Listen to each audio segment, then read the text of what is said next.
I don't plot my book in the usual way that other writers plot their book, and that led me to the worst downfall of my writing journey. Practically a year ago that I got writer's block this month, and I just realized today that I may be slowly coming out of it. So it all started in part of my story when there was this little twist, if you say, in the story, and I wanted to add something else that was an even bigger obstacle in their journey.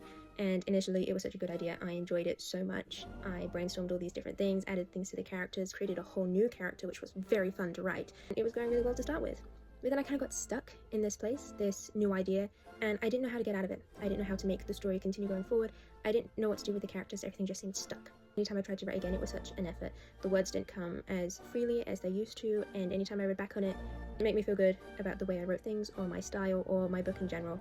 I just thought that my story was not as good as I thought it would be, and I stopped writing for quite a while, and it led to a month, and then another month, and occasionally I would come back to it and write a few scenes, but I still didn't think that it was good enough to keep in the story. So I would scrap a lot of ideas and a lot of scenes and try to rearrange it a bit and try and keep the story moving, but I couldn't. So I decided to take a break and stop writing for a while, and then I'd come back to it when I felt like I could write again. So when I felt like I could come and write again, I started different scenes. I kind of skipped ahead and didn't write chronologically because I forced myself to write my book chronologically because I just thought that was how writers did it, but they don't. You can skip ahead whenever you want. If you have an idea, just write it. Don't let it sit in the back of your head and wait till it comes to that part in the book, because most of the things that started me wanting to write this book are like way near the end of the story, and I told myself I couldn't write them until I got there.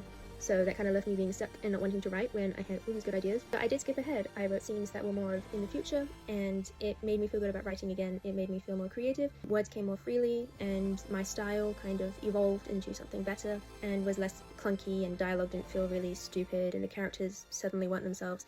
But it started to feel good again, and everything became more natural. And I just started writing a little bit more, and even if it was just a few odd 100 words, I felt more good about those 100 words than feeling absolutely awful over 1,000.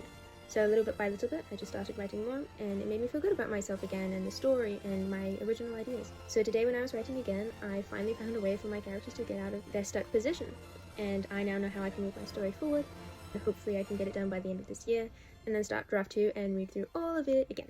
So I just thought I would share a few things about my writing today, and hopefully this inspires you to continue writing your book. And if you are struggling with writer's block, let me know in the comments, and hopefully I can give you some advice. It's gonna be okay. You're definitely gonna get through this.